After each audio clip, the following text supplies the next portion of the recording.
This is all wrong. I shouldn't be up here. I should be back in school on the other side of the ocean.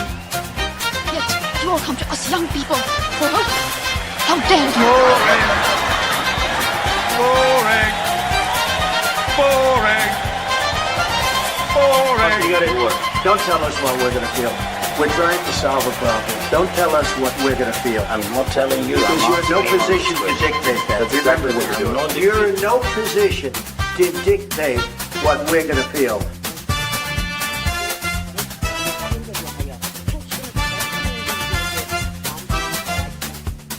I call again for an immediate ceasefire in Gaza, the return of the sausages, the hostages.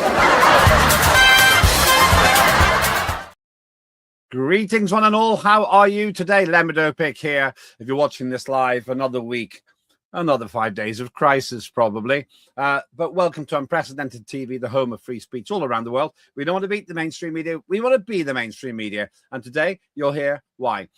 Today, we're talking about the changes in Iran and whether there will be any. And also, why has the media been covering it the way they have? All of that in just a moment. But I have to tell you, please don't forget to subscribe to Unprecedented TV on YouTube.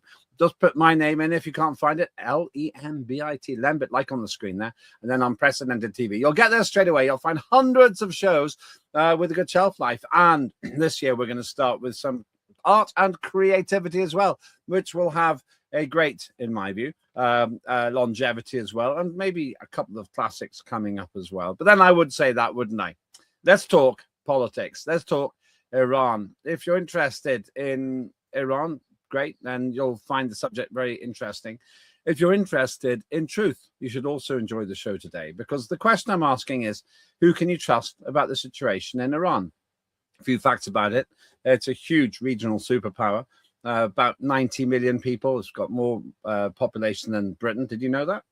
It's also got a longer civilization, going back thousands of years. People in Britain were still rubbing the sticks together when they had a pretty impressive Persian Empire over there. So lots of history there. Quite a fractious last 50 years or so. They had a revolution and they got rid of the Shah of Iran, who was a kind of friend to the West, and they created a republic for themselves. And they've been doing okay for a long time, but there always seems to be some dynamic tension between Iran and the West. Why is that? Well, joining me now is somebody who is no stranger to talking about controversial subjects. It's Warren Thornton, investigative journalist and reporter. Warren, how are you today? I am absolutely fine. Thank you for having me, Lembit. Always great to see you. Let's compare temperatures. This is a very live thing to do. So if you're watching this in the summer, it will make no sense. It's 4 Celsius here and it's pouring with rain. I almost hesitate to ask this. What's it like over for you in the over there for you in the Philippines? It is 6 a.m. here and it's 25 degrees. How much will that temperature go up in the day? It'll go up because December and January tends to be the windy period when we're just starting to get into the warmer weather after the monsoon season. So it'll go up to about 26, 27. Only really becomes uncomfortable after January. You're living the dream. You really are. You're living the dream. Well, I salute you for that. You made a decision. That reminds me of a phrase by Gore Vidal. Every time I see my friends do well, something in me dies. But we'll put that to the side for now. Let's talk about another place. And you'll know where this place is because I've trailed it already. You know where that is? Where is it? Oh, wow. Where do you think that is? That looks very like Iran. Yes. I believe, I could be wrong. I believe that is Tehran, actually. It is Tehran. Yeah, and it's just a stunning vista, a beautiful, one of the most beautiful vistas of a capital city anywhere in the world, I think.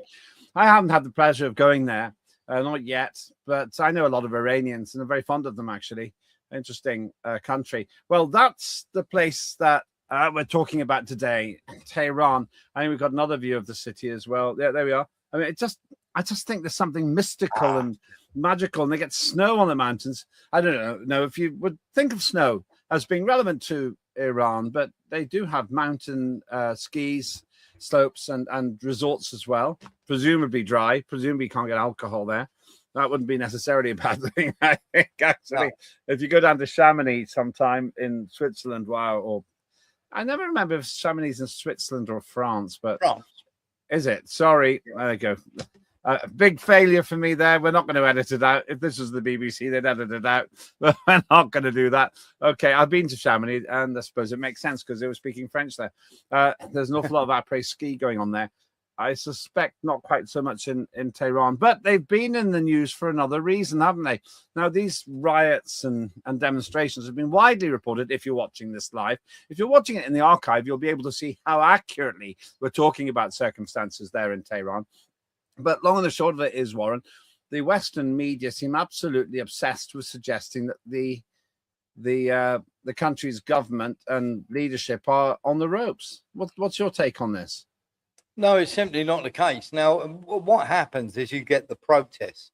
Now, what happens is you allow NGOs into your country. And of course, America have just taken over the Zangezur corridor, which is the Armenia-Azerbaijan little corridor in between the two countries that sits at the top of the north of Iran. And it's, how can I put it? It is run by not only the oil companies, but paramilitary companies are also in there. And of course, some bad actors are going in there as well. And of course, they filtered into Iran. The usual thing when you have an NGO, of course, they pump lots of money in them. People start to have these so-called peaceful protests, which don't last for long. And then they turn violent. And this is what America do and what Israel do when they want to overthrow the democratically elected government. I never use the term regime change because it's their language that they want to use to make you feel as though they've got a real bad bunch of people in charge. Now, you have to remember that the reason they're in charge in the first place is because America overthrew the democratically elected government of Iran and put the Shah in, who was a corrupt dictator that they then overthrew. So America caused this problem. And of course, it's sort of been their, shall we say, wet dream for the last few decades to actually get control of it back. And of course, what happens with these NGOs, Lembit, is that very soon turns violent. Now, these so-called peaceful protesters that Trump's going on about had flamethrowers, Kalashnikovs, and grenades. They even Molotov cocktailed a mosque with 8-year-old boys who were standing in the doorway. I mean, it is quite ridiculous. And of course, a friend of ours went for a drive round Tehran on my birthday, which was yesterday. Went for a drive round for 2 hours in Tehran at 10 o'clock at night. No protesters on the streets whatsoever. So that's an interesting thing. I know people who've gone through Iran as well, on motorcycle rides, actually, as you say. They loved it. I know a lot of Iranians in the United Kingdom. I'm very fond of them. Okay, you can't judge an entire country like that. People meet British folk abroad, and they like the British folk, but they would be smart enough not to mix up the people they meet with Keir Starmer. So same kind of thing. But fundamentally, I have a lot of sympathy with Iranians generally because I find them gentle. And the thing is that their history goes back thousands of years. Their civilization, advanced civilization, predates Britain by thousands of years, doesn't it?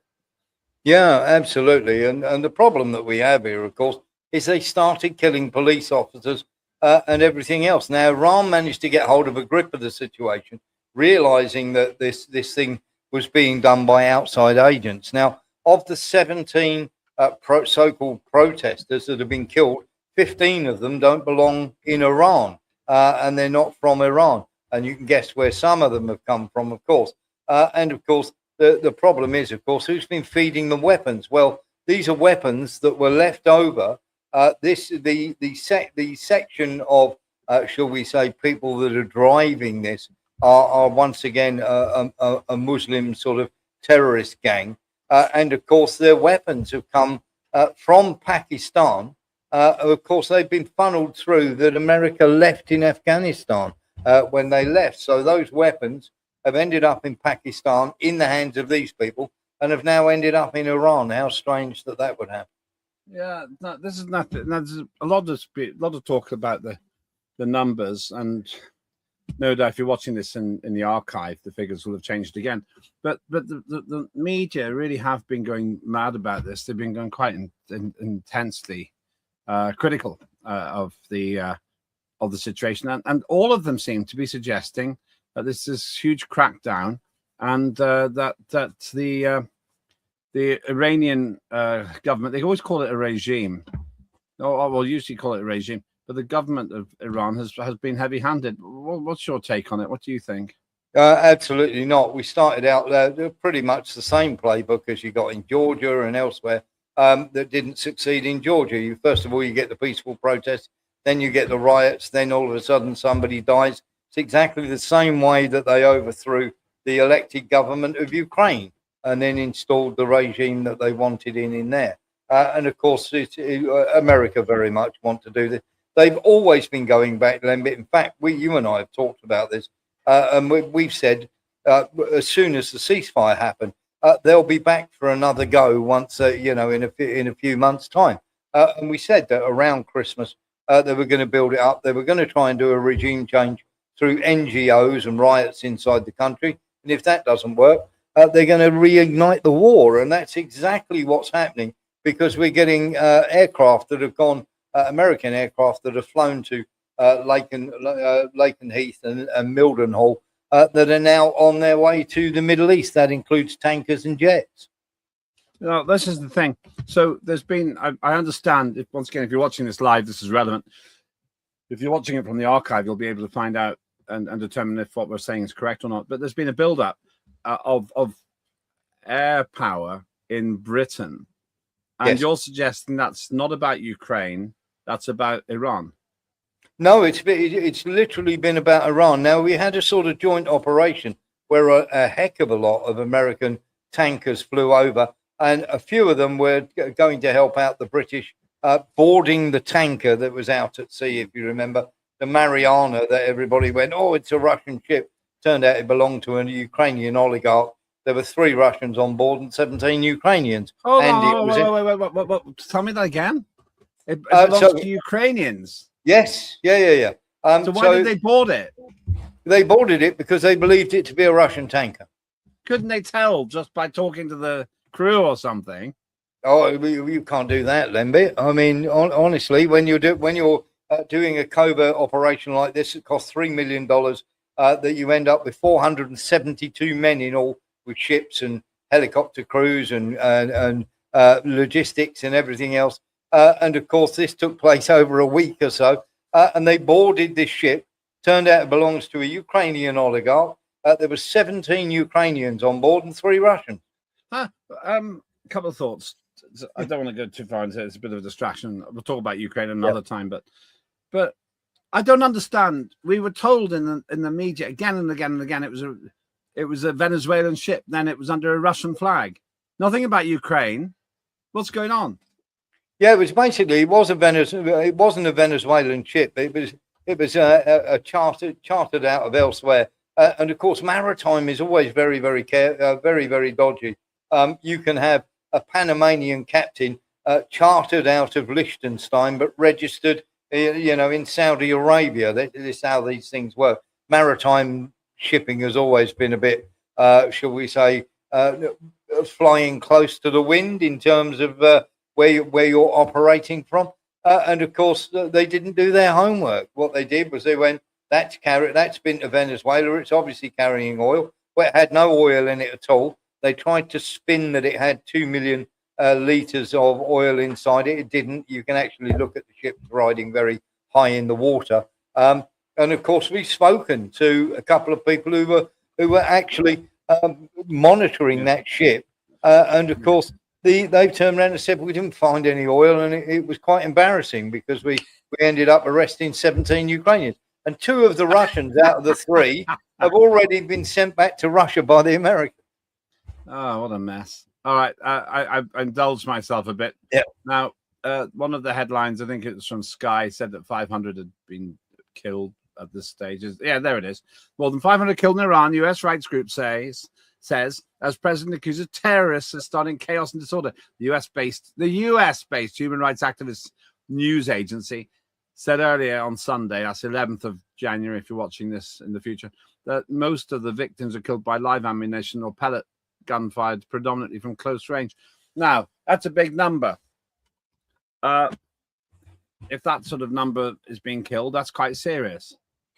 Yeah, it's nowhere near 500. It's more like 100, Lembit. And what you've got is in that amount, there's about 25 police officers and various Iranian, shall we say, security forces, including a man who was literally kicked to death by the protesters, who was doing nothing but guarding an ancient monument.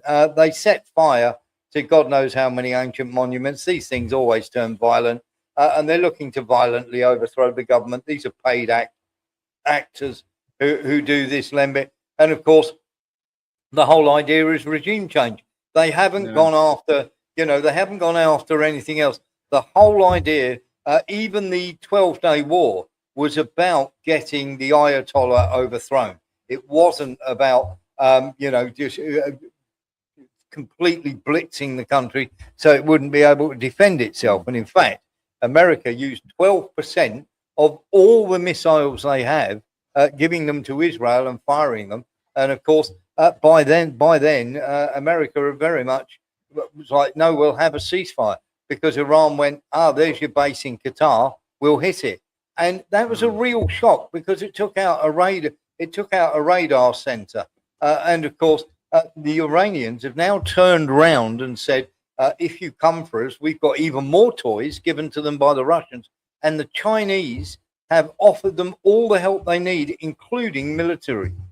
Yeah, that's right. There's one of the headlines, actually, which is relevant to what you're saying. Iran warns it will retaliate if U.S. strikes or attacks as hundreds killed in protest. That's quite a direct statement, and it's an understandable one, I suppose, certainly from the Iranian point of view.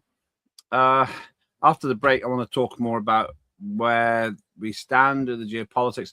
I also want to take a deep dive with you into the extent to which we can trust what journalists and reporters are saying.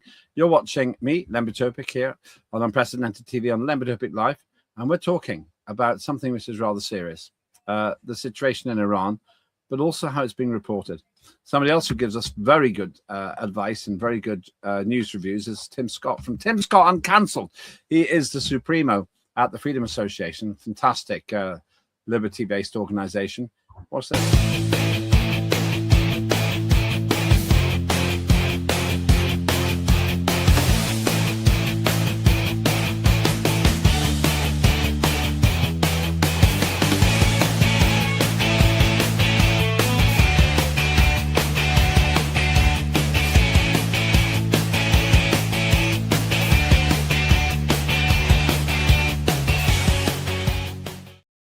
That's Tim Scott Uncancelled, and by popular demand, we're going to increase the number of times we put those particular programs on, because you do want to see them. And that's great. Great compliment to Tim. Well done, Tim. Take a bow. Somebody else who shouldn't take a bow now because it'll look weird on television is Warren Thornton, our man in Manila, the thriller in Manila, Warren Thornton. You like living there, don't you? I love it. It was I don't mean to be awful to anybody, and I love Great Britain, but it was the greatest thing I ever did was move here. Well, we won't be moving. Neither you nor I will be moving to Ukraine or Iran anytime soon. Let's get back to that headline again. Let's talk about the way that the press covers this. More than 500 killed in Iran. Now, you dispute the figures. I want to dispute the level of objectivity that we're getting. I don't think that we're getting objective coverage of this, because when you watch the state-sponsored British Broadcasting Corporation, they make the assumption that the regime is bad. They use the word regime. They don't say the leaders in Iran or anything like that. It's always regime and so forth. And these people are becoming brave, and they implicitly big them up. What do you think about the situation there? To what extent do you think that actually something will come of this without external intervention? We'll talk about external intervention in a minute. Well, nothing will come of it now, because Iran have got a grip of it, and they've actually killed a lot of these outside agitators. There has been gunfire, of course, and they've killed a lot of them. But to get to your point Nothing will come of it now. This is why America and Israel will be pushing for strikes on Iran, because their little coup plot has not materialized, and it hasn't worked. And of course, this is now being fueled in the media. You've only got to look you go onto X or a couple of other platforms and see how many people are backing Israel quite without any. They've never been to Iran in their lives, but they're backing Israel, and that should tell you where you are. I mean, of six of them, the biggest internet companies have a CEO who is definitely Jewish or Israeli or Zionist, whatever you want to call them. But of course, the media is absolutely overrun with Israel. The Senate, of course, in America we know that the AIPAC lobby is unbelievably strong. I think tell us what AIPAC is. Just explain AIPAC.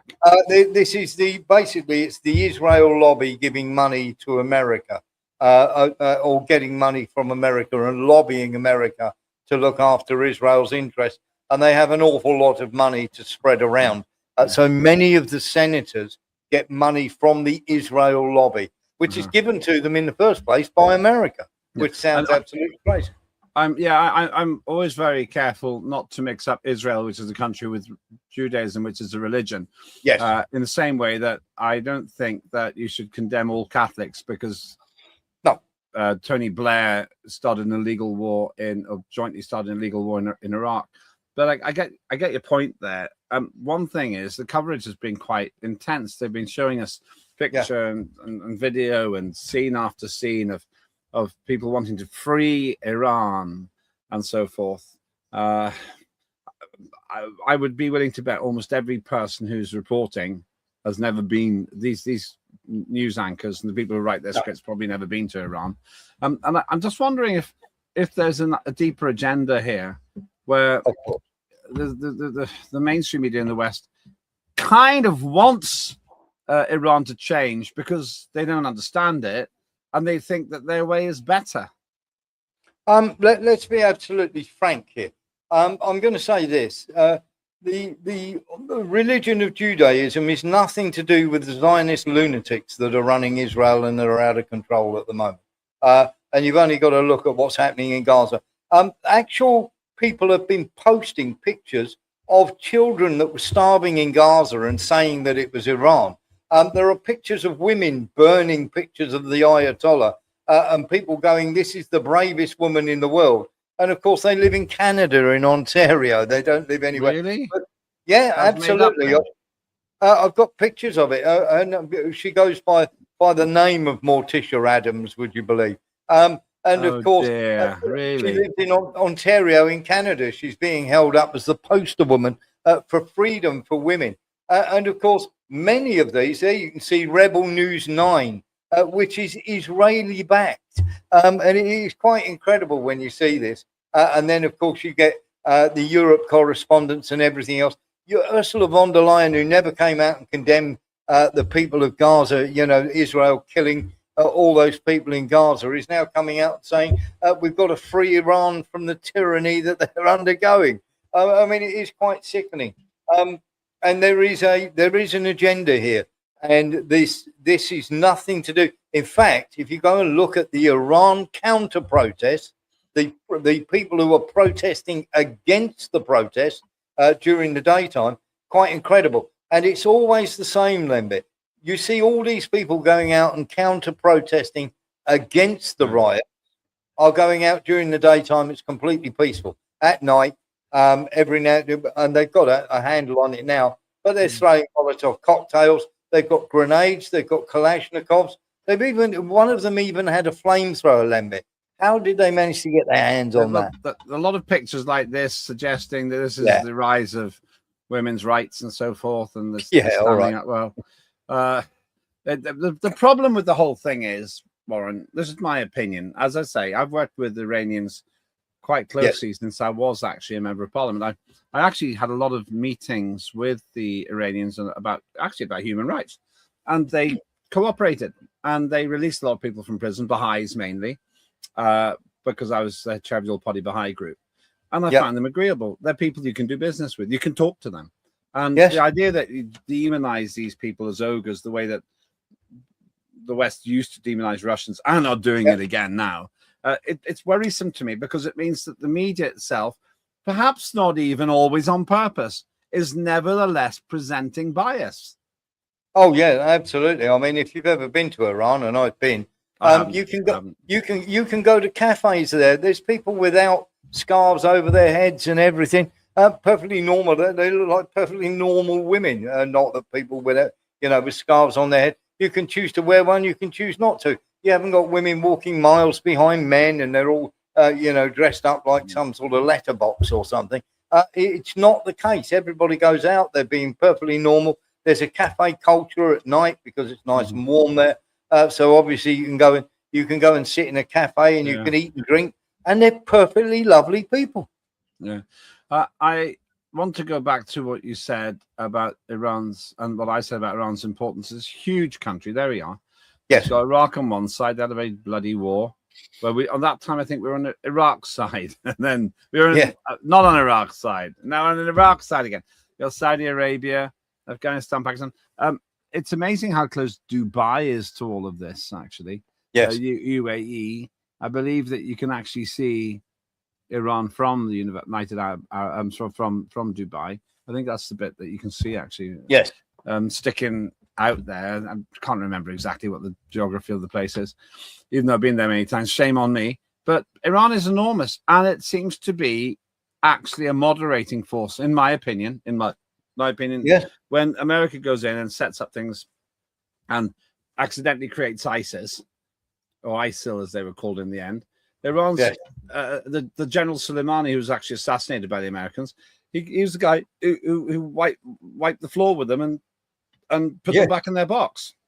Yeah, absolutely. And the thing that you have to remember about this as well, there's a third player in this, which is Saudi Arabia, who are funding the riots that are there. And they've done that. And of course, when they're not busy doing that, they're normally lobbing a couple of missiles every day at Yemen. Now, don't get me wrong, the Middle East is a hodgepodge of people who absolutely hate each other. There are fanatics on all sides of the argument. But this is fueled by Israel. The more unrest and the more upset there is.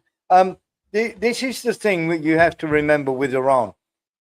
When did you hear of Iran in the last 10 years say that they're going to go and bomb someone, that they're going to go and invade this country, or they're going to go and smash this country, and then put them alongside Israel and the things that they've been talking about Lebanon, about Syria, about Iran, about other countries? It is quite staggering that people are, it's either the power that Israel have, or it is quite staggering that people are that blind that they can't see the wood for the trees. Is this one of the Iranian bombers you're talking about? Yeah. That is, of course, an American bomber. Weird looking thing. And they use some of these to bomb the alleged Iranian nuclear sites. But as I said before, we won't put that up again, Iran's saying not going to be too happy. It's going to take retaliatory action if there's more bombing. If you were advising the West, that they were smart enough to employ you to advise them about what to do in terms of the situation in Iran, what advice would you give? My advice would be to them very, very simply when it comes to Iran. Israel is plunging headlong into, shall we say, the most unpopular period it's ever had in his life. Nobody's buying the anti-Semite nonsense anymore, which is a trope that they use whenever you criticize Israel. And you're right to criticize Israel when they're killing people left, right, and center. You're right to condemn Hamas. You're right, for what happened on October the 7th. You're also right to condemn Israel for every single bombing that they've done in Gaza since then. And this is, it almost seems as though it's like the world owes us something, Lembit. And if I was giving advice here, I would say, stay out of the Middle East. You don't need to be involved in it. You've got Venezuela now, so you don't have to worry about all your oil getting cut off in the Straits of Hormuz. You've now got all the Venezuelan oil you can eat, even though the heavy crude does take some refining. But of course, you don't have to be going down this path. To walk hand in hand with Israel at the moment as a state is a bad idea, because Netanyahu and his hardliners are off the rails. And I want to finish. We haven't got much time left. I want to finish on this subject about something else. Iran's got powerful friends. Yes, Vladimir Putin and the Iranian leadership do get on quite well, and obviously, to use a phrase I don't like very much, but it's accurate. When it comes to Ukraine, Putin's having quite a good war. He don't want to be having a war. He wants to get his goals in peaceful means. But he said, if I can't do it peacefully, then we'll do it militarily. And I have no doubt this is immensely helpful to Iran, to Russia, in terms of understanding modern warfare and developing their weapons. Yes. I worry that if we poke Iran too much, if we poke it in a substantial way, Iran will say, look, Vladimir, let's just talk about the future here. And you know very well, Warren, from my chats on your shows, that I think that the future is slipping away from the Western hegemony, the Western empire, in the hands of India and China and Russia. And it's pretty handy to have 90 million people in Iran on your side as well, isn't it? Yeah, absolutely. And this is what they want to do. They want to, they've driven, the idiotic policies have driven Russia and China closer together. Destabilizing and completely overthrowing Iran would be something that would be enormously helpful to America and to Israel and to the West in general. But it's not going to happen, because China are going to give them all the help they need militarily. And remember that the Russians have also given now the S-300, S-400 integrated air defense system. So America are going to find it slightly different when they go back this time, if they go straying into the wrong place. And of course, China have the capabilities to strike from long distance. But this time, hopefully, rather than Putin having a calming hand on the shoulder of the Iranians, he'll just let them off the leash. And Israel will rue the day if they do this, and America do the strikes. And everything points to this, because we've got aircraft that are leaving the UK and heading out to the Middle East. When Iran look back at this, and Iran have just turned around and said, we will take the gloves off, remember that the Russians will be operating that S-300, S-400 system for them, because it takes about 2 years to train them up. So very simply, you're going to be killing Russians. How will that go down? Let's finish on a positive picture. If we can get the one that I asked for before. There we are. That's it. Apparently that's Iran too.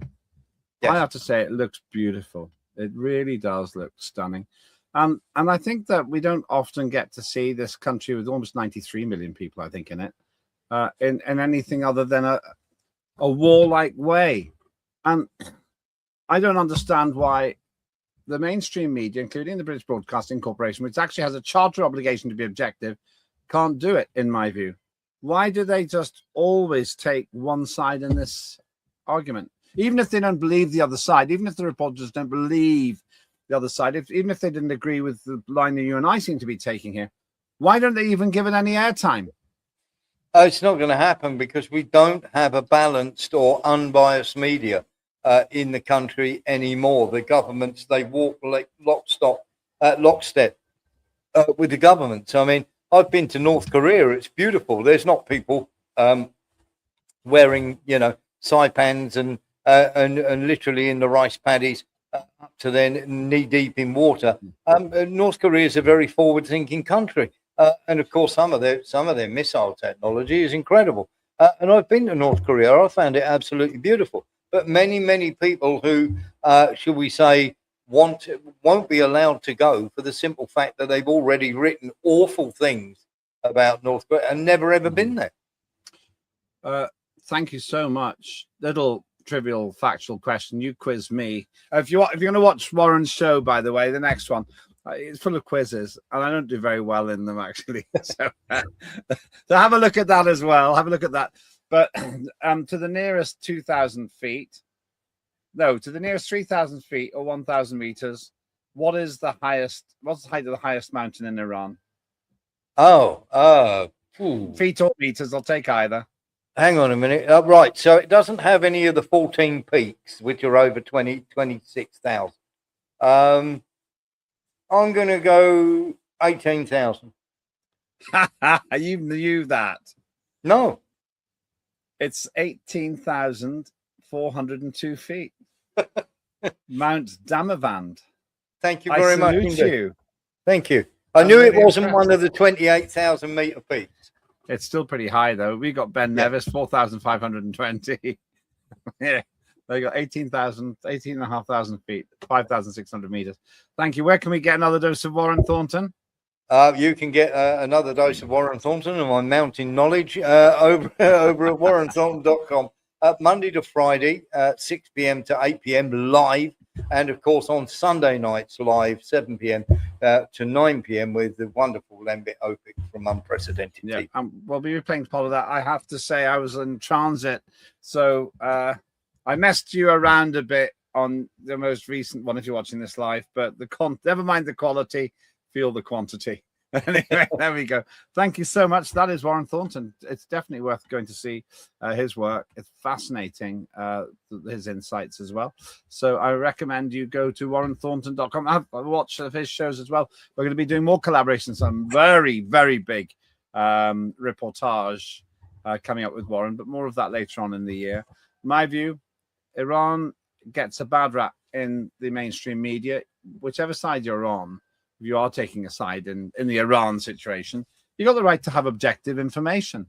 And that's what we're trying to do here. So whether you're Iranian or not Iranian, we try to do the work that the BBC was set up to do, but in my view, doesn't really do it so well now. And that's be objective. It's hard because we've all got bias. We just have. We live through a filter, don't we? But you can get to the facts and highlight the opinions. That's surely what we should all be doing. Thank you very much indeed. Do watch all the other shows as well. Unprecedented TV. This is our year, 2026. Have a great day, whatever you're doing. And remember, we provide you with the information and our opinions so you can make up your own mind. That is the essence of free speech, Keir Starmer.